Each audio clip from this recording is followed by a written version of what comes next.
Assalamualaikum warahmatullahi wabarakatuh. Semangat pagi dan salam sehat untuk kita semua. Kembali dengan Betandang Channel.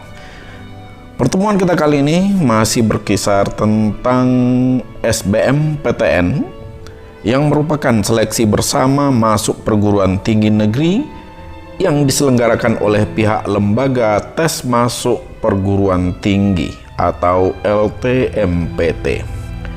Seleksi ini bisa diikuti oleh atau angkatan 2020-2021 dan khususnya bagi angkatan 2022 yang saat ini duduk di kelas 12 SMA, sedang gencarnya mempersiapkan masuk ke perguruan tinggi. SBMPTN 2022 masih jauh, siapa bilang? Karena kita sibuk dengan tugas-tugas sekolah, belajar online, dan berbagai aktivitas lain. Tiba-tiba UTBK dan SBMPTN sudah di depan mata. Apalagi jadwal registrasi akun LTMPT dan pendaftaran UTBK SBMPTN sudah mulai dirilis. Berarti SBMPTN sudah dekat. Nah, lantas apa yang sudah disiapkan untuk menghadapi itu? Yuk, ikuti terus channel ini. Yang pertama, diperbanyak latihan soal sekaligus juga pahami konsepnya. Tidak menjadi rahasia lagi, latihan soal-soal ujian menjadi tugas mutlak yang harus kita kerjakan kalau kita ingin lolos SBMPTN. Soal-soal ujian dari tahun ke tahun memiliki pola yang tak terlalu jauh berbeda. Semakin banyak kita bertemu soal latihan, maka semakin kenal pula kita pada pola yang sering muncul. Sebaiknya berlatih soal-soal UTBK dalam bentuk hard copy atau soft copy. Keduanya sama-sama berguna, bahkan kita dapat memilih salah satunya sesuai dengan keadaan. Kita juga harus mampu mencermati materi ujian. Pelajari dulu dari materi dan soal-soal yang mudah, baru kemudian beranjak pada materi dan soal-soal yang sedikit lebih sulit.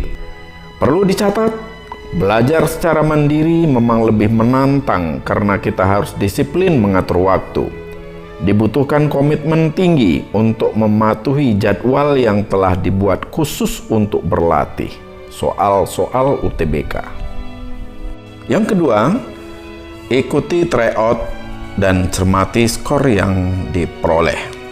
Jika Anda ingin tahu progres belajar dan berlatih soal-soal UTBK, tentu dengan cara mengikuti berbagai tryout.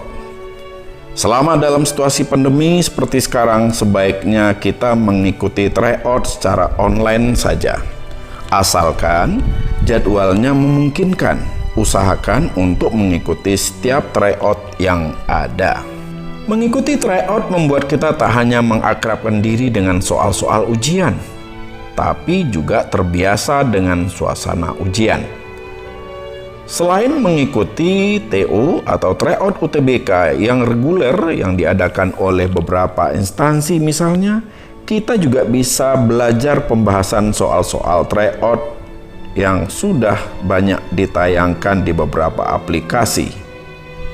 Yang tak kalah penting adalah hasil tryout.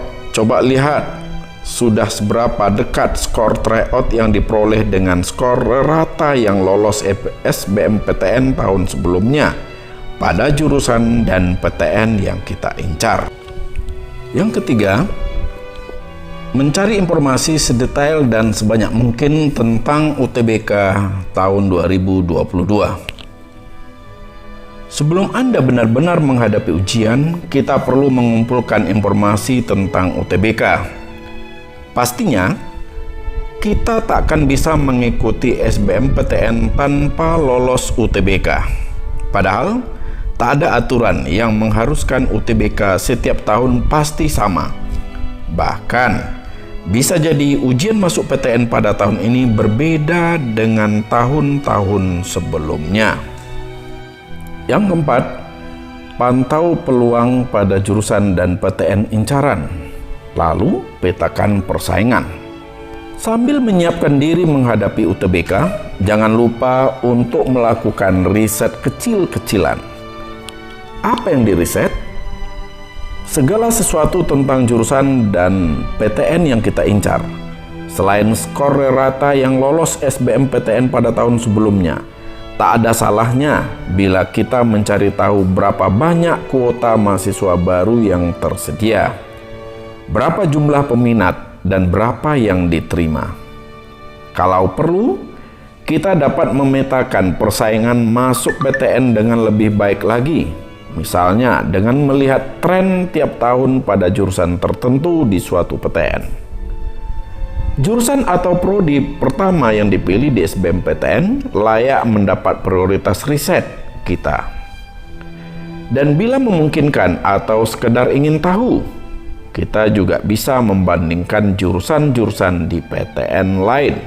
Hal ini sebenarnya cukup penting untuk melihat peluang kita lolos SBMPTN. Dengan pemetaan yang baik, kita dapat menimbang di mana posisi kita di antara para peserta SBMPTN yang lain. Barangkali pilihan jurusan dan PTN kita berubah karena data pemetaan yang baru saja diperoleh. Yang tidak kalah pentingnya lagi adalah cermati dokumen apa saja yang diperlukan, baik untuk pendaftaran maupun selama pelaksanaan ujian.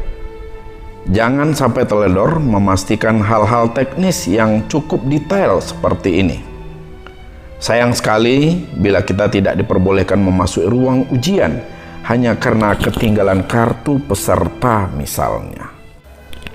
Pertanyaannya kini, apakah Anda sudah siap menghadapi SBMPTN 2022? Lalu, sejauh manakah persiapan kamu?